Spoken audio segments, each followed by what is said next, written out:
Hello hi दोस्तों। आज की कहानी है बहू को नौकरानी बनाकर रखेंगे। थोड़ी देर और रुक ना, एक मसाला चाय पीते हैं। अभी 6 ही तो बजे हैं। क्या जल्दी है घर जाने की? नीता ने अनन्या से कहा। तू नहीं समझेगी मेरा दर्द। सास ससुर ननद चाय के लिए मेरी राह देखते होंगे।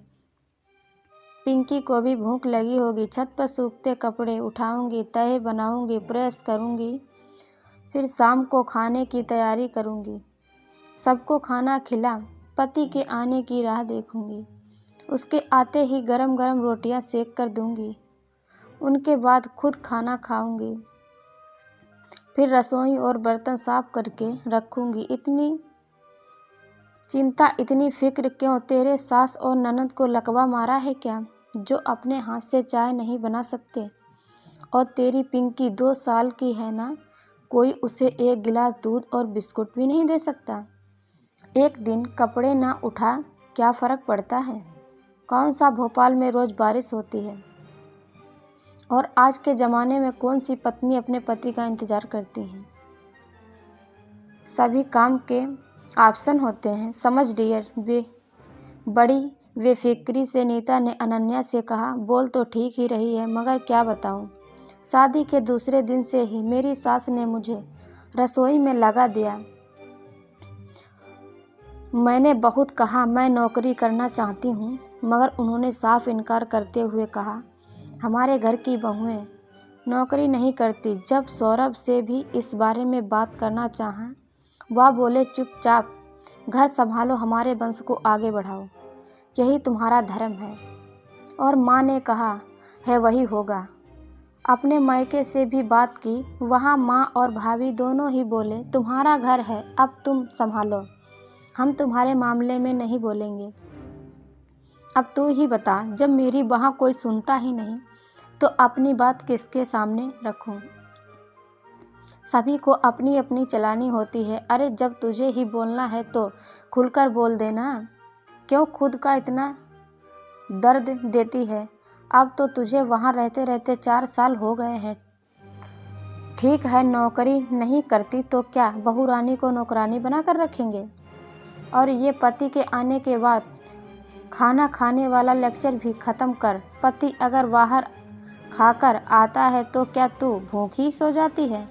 तू ये सब इसलिए कह पा रही है क्योंकि तुझे आज़ादी मिली है, मस्त नौकरी करती है, अपने सास ससुर से दूर रहती है, घर में 3 लोग हैं, बच्चा आया संभालती है। तुझे किस चीज़ की फिक्र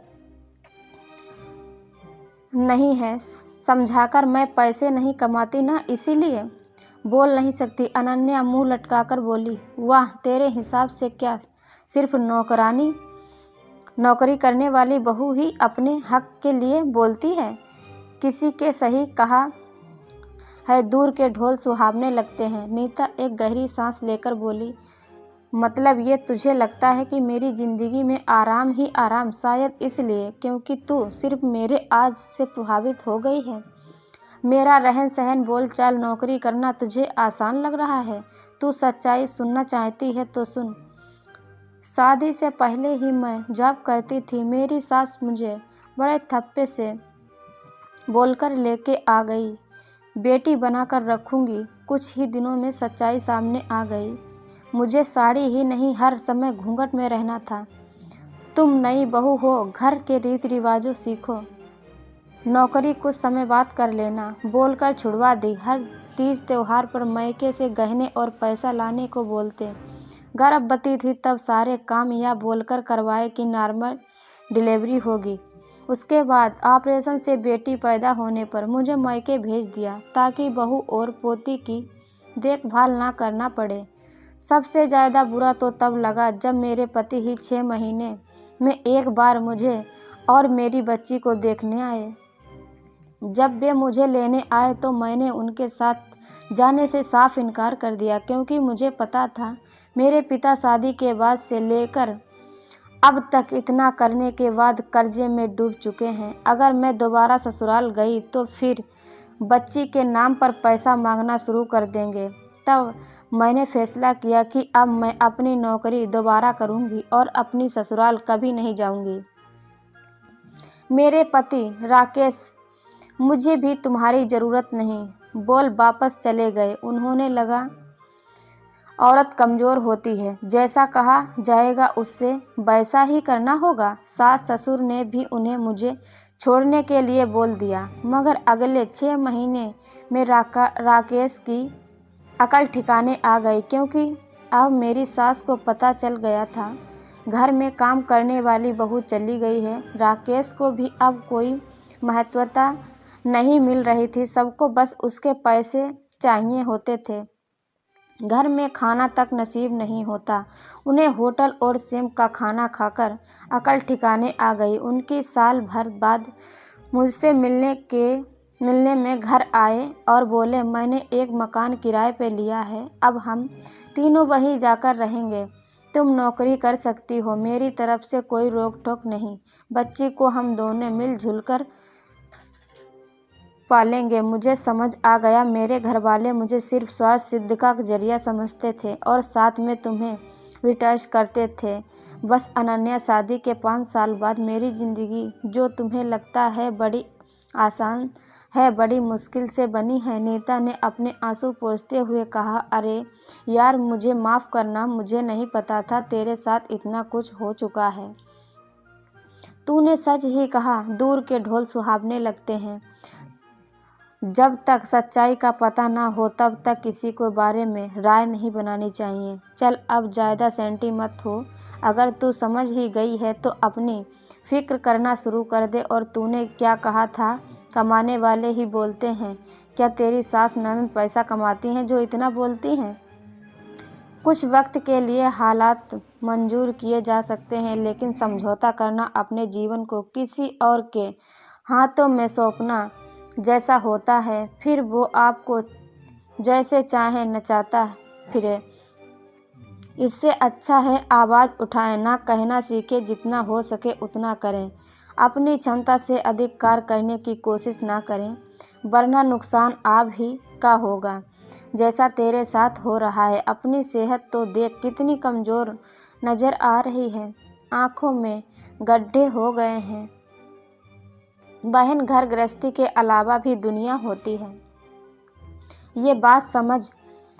और आगे तू समझदार है। नीता की बात समझ अनन्या भी कुछ सोच रेस्टोरेंट से घर पहुंचती है, जिसे देखते ही, बहू तुम्हें थोड़ी देर बाहर जाने की इजाज़त क्या दे दी?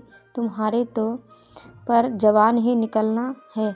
1 घंटे का बोल कर गई थी, 3 घंटे बाद आ रही हो। तुम्हें पता है, चाय तुम्हारी ननद को बनानी पड़ी। ससुर जी तो गुस्से से आग बुलबुला हो रहे थे, और भाभी पिंकी, इसको भी बड़ी मुश्किल से दूध पिलाया है हमने। इसके पीछे भाग भाग के हमारे तो पाँव ही दुख गए, और छत पर कपड़े पड़े हैं, प्रेस करना है, शाम का खाना बनाना है। सास ननद दोनों बोली जा रही थी। अच्छा किया ना मम्मी जी, आज दीदी के हाथ की चाय पी, स्वाद भी बदल गया होगा। मेरे हाथ की चाय तो कभी शक्कर कम पत्ती ज़्यादा हो जाती है। अब से पापा जी की चाय समय पर दीदी ही दिया करेंगी। और मम्मी जी, क्या हो गया है? अगर पिंकी के लिए आपने थोड़ी सी मेहनत कर ली तो? आखिर आप उसकी दादी हैं, मुझसे ज़्यादा हक तो आपका बनता है। आप अब से आप ही अपनी पोती को संभालिए, मुझे तो बहुत परेशान कर देती है। कपड़ों का क्या है, कल सुबह भी ला सकती हूँ। और रास्ते में प्रेस वाले भैया से बोलती आई हूँ, कल से प्रेस के कपड़े वही ले जाएंगे। आप वैसे ही परेशान रहती हैं, इतनी भी प्रेस कर लूँ मुझसे कड़क होती ही नहीं। साड़ी शर्ट सभी से सले रह जाती हैं। वाह बहू, थोड़ी देर के लिए बाहर क्या गई, बातें बनाना सीख गई। सुनो, बातों से पेट नहीं भरता, खाना हमें समय पर ही चाहिए, वरना तुम्हें तुम्हारे ससुर जी का गुस्सा तो पता है। सास सविता जी फिर भनभना कर बोली, जी मम्मी जी, बिल्कुल समय पर मिलेगा। केशव ऑफिस से आते हैं वक्त होटल से खाना लेते आएंगे, वो भी आपकी पसंद का। अब चुप छुपाकर आपको दीदी पापा जी से होटल का खाना मंगवाने की ज़रूरत नहीं। ना जाने कितनी बार सविता जी होटल की सब्जियां मंगवाती हैं और कमरे में बैठकर चुपकर खाती थी और घर में बना हुआ खाना बासी हो जाता जो अगले दिन अनन्या को खाना पड़ता। सविता जी के पास कहने को कुछ नहीं था। दोनों माँ बेटी अनन्या को देखते रह गईं जो इतने सालों से चुप थी। अचानक कैसे बोल पड़ी। अब अगर ज़्यादा बोले तो कहीं ऐसा ना हो रात के बर्तन मांजने पड़ जाएं। आखिर क्यों नहीं?